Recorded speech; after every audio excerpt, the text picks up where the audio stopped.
Hello toppers. तो आज हम पढ़ेंगे अ लेटर टू गॉड।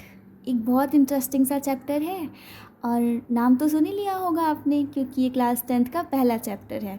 तो चलिए स्टार्ट करते हैं। अ लेटर टू गॉड, इसको हम एक कहानी के जैसा डिस्कस करेंगे। और सबसे पहले बताएंगे कहानी का मेन कैरेक्टर कौन है। मेन कैरेक्टर जो है वो है लेंचो, जो एक पुअर फार्मर है और अपनी फैमिली के साथ एक वैली में रहता है। उसकी पूरी ज़िंदगी उसकी फसल पर डिपेंड करती है।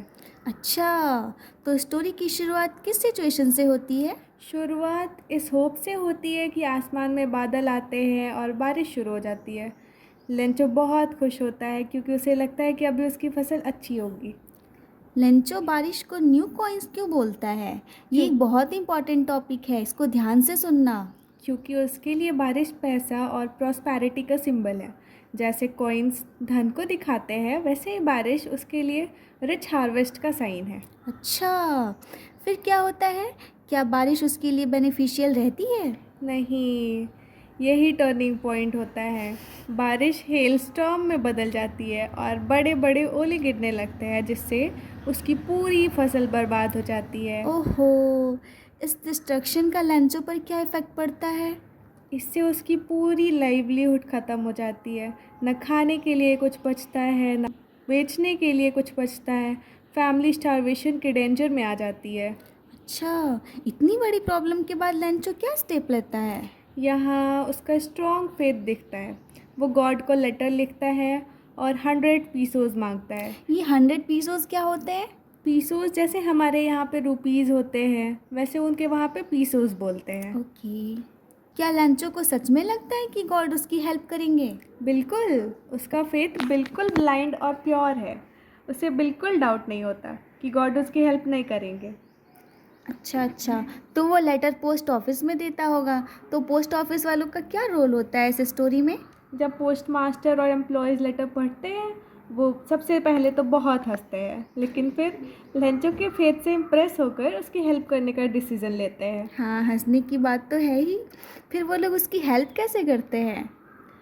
वो अपनी तरफ से पैसे कलेक्ट करते रहते हैं, लेकिन सिर्फ 70 पीसों से जमा कर पाते हैं और एनवलप में गॉड लिखकर लेंचो को भेज देते हैं। वाह, कितने अच्छे पोस्टमैन्स हैं। जब लेंचो को पैसे मिलते हैं उसका रिएक्शन क्या होता है। यही सबसे इम्पॉर्टेंट पार्ट है। वो गॉड पर डाउट नहीं करता, लेकिन पैसे कम होने पर गुस्सा हो जाता है। गुस्सा गुस्सा किस पर होता है। पोस्ट ऑफिस वालों पर। उसे लगता है कि उन्होंने पैसे चुरा लिए हैं। ओहो, क्या वो फिर कुछ करता है। हाँ, वो दोबारा गॉड को लेटर लिखता है और कहता है कि बाकी पैसे भेजो, लेकिन पोस्ट ऑफिस वालों के थ्रू मत भेजना क्योंकि वो क्रॉक्स है। ओहो, पोस्ट ऑफिस वालों ने ही पैसे दिए, उनको ही क्रॉक्स बोल दिया। सिचुएशन को हम क्या कह सकते हैं। इससे आयरनी कहते हैं। जिन्होंने हेल्प की उन्हीं पर ब्लेम लग गया। ओहो, बहुत बढ़िया। तो स्टोरी में थीम क्या है।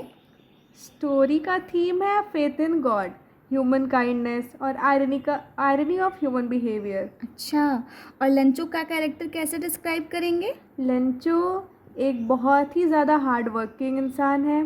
उसका फेथ बहुत स्ट्रांग है, लेकिन वो थोड़ा नेइव और इनोसेंट है। अच्छा अच्छा, स्टूडेंट्स के लिए क्विक ट्रिक बताइए कि पूरी कहानी याद हो जाए। सबसे सिंपल ट्रिक ऐसे याद कर सकते हैं। पहले rain, hail, destruction, letter, money, anger. वाह, एक्सीलेंट। इस तरह तो स्टूडेंट्स यूं चुटकियों में रिवाइज कर लेंगे और पूरी स्टोरी भी याद हो जाएगी। बिल्कुल, और एग्ज़ाम में लिखने के लिए परफेक्ट फ्लो भी है। वाह, ग्रेट डिस्कशन। तो बच्चों, मिलते हैं अगली कहानी में और अगले अगले पार्ट में हम देखेंगे इस चैप्टर के क्वेश्चन आंसर्स और इम्पोर्टेंट टॉपिक्स। तब तक के लिए बाय बाय।